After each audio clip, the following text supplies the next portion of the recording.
안녕하세요. 저는 LG AI 연구원에서 AI Driven Digital Transformation과 Business Development 그룹을 맡고 있는 이화영 상무입니다.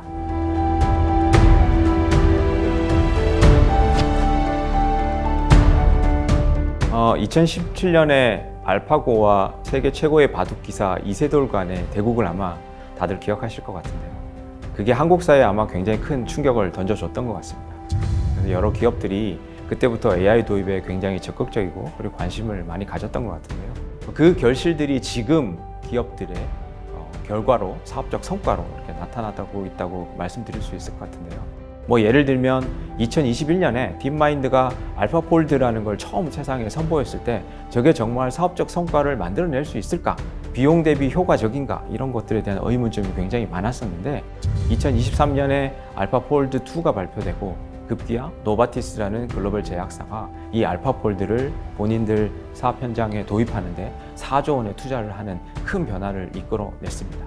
그래서 기존의 강자가 더 이상 계속 강자로 머무를 수 없고 AI를 도입한 새로운 기업이 디스럽티브 이노베이션을 통해서 새로운 강자로 부상할 수 있는 그런 기회를 얼마든지 제공할 수 있기 때문에 AI 도입을 적극적으로 모색해야 되는 이유라고 생각합니다.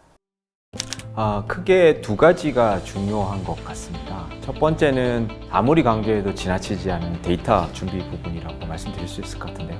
두 번째는 그 데이터를 모으는 과정에서 현업의 도메인 전문가들이 모으는 것이 가장 중요합니다.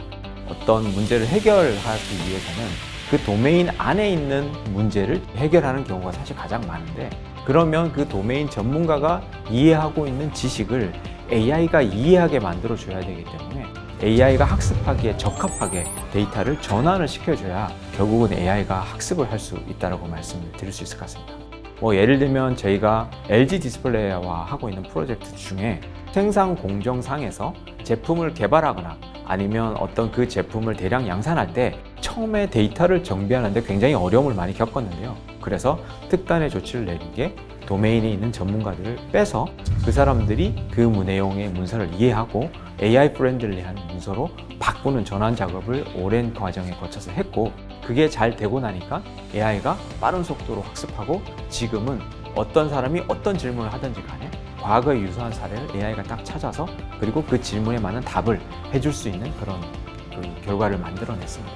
이처럼 데이터를 준비하는데 굉장히 큰 노력을 많이 기울여야 되는데 그냥 단순히 모으고 양을 늘리기보다는 정말 양질의 데이터를 AI가 학습하기 적합하도록, 그리고 도메인의 지식을 잘 가지고 있는 사람들이 투입돼서 그걸 해결해야지만 결국 문제가 해결될 수 있다, 이 말씀을 드리고 싶고, 어떤 AI를 도입을 해서 우리가 어떤 문제를 풀 것인가에 대한 고민을 많이 하는 것이 AI를 도입해서 큰 결실을 만들어낼 수 있는 지름길이라고 생각합니다.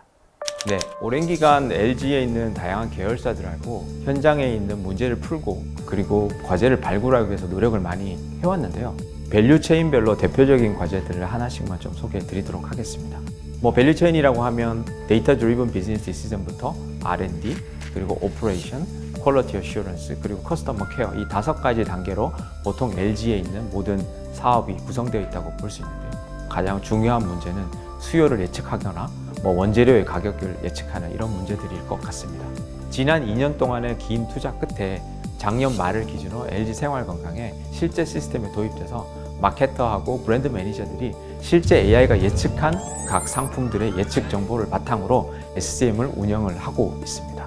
두 번째로 이제 R&D 부분에서는 특히나 좀 더 많은 과제들이 있는데요. 전자계열로 좀 바라본다면 생성형 AI가 생성한 소프트웨어 코드를 바탕으로 소프트웨어 개발자가 거기에 필요한 코드 디버깅을 한다든가 아니면 일부 코드를 수정하는 형태로 업무 생산성을 혁신을 하고 있고요. 화학계열로 넘어오면 새로운 물질 발굴을 하는 데 있어서 특히나 AI 기술들을 많이 적용을 하고 있는데요.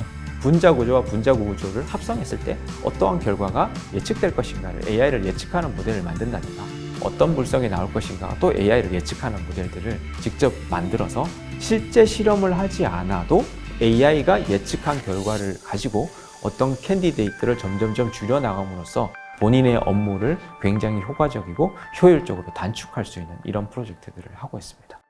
제가 석유화학 쪽의 전문가는 아니지만 감히 말씀을 드리자면 아마 오퍼레이션 하는 부분에 최적화 기술이 가장 많이 적용이 될 것 같습니다. 거대한 플랜트가 있고 그 플랜트를 최적으로 운영함으로 인해서 효율을 극대화시키는 부분이 과거에는 사람의 인텔리전스에 굉장히 많이 의존해서 진행이 되었다고 해도 과언이 아닐 것 같습니다. 근데 아이러니하게도 생성형 AI 기술이 많이 발전함에 따라서 사람한테 맞는 답변을 생성형 AI가 생성을 해줘야 되기 때문에 사람한테 프렌들리하게 바꾸고 가는 과정에서 강화학습 기술이 사실 엄청나게 많이 발달을 했습니다. 여러 가지 환경 하에서 어떤 에이전트가 어떻게 액션을 취하는 것이 가장 좋을까가 이제 강화학습의 핵심이라고 볼 수 있는데요. 플랜트 설비를 운영하는 데 있어서 에이전트를 곳곳에 심어두고 이 플랜트를 어떻게 최적화되게 운영할 것인가가 그 에이전트를 강화학습으로 계속 학습을 시키면 단계별로 최적점을 찾아나가는 기술들을 많이 활용할 수 있을 것 같습니다. 두 번째는 결국 물질 발굴 분야가 아닐까 싶습니다.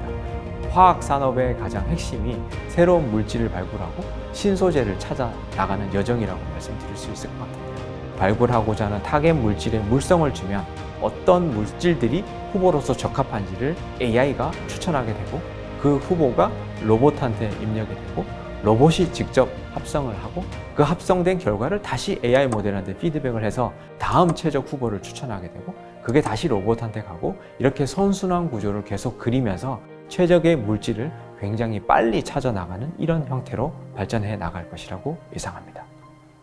AI는 더 이상 피할 수 없는 숙명과도 같은 존재가 된 것 같습니다.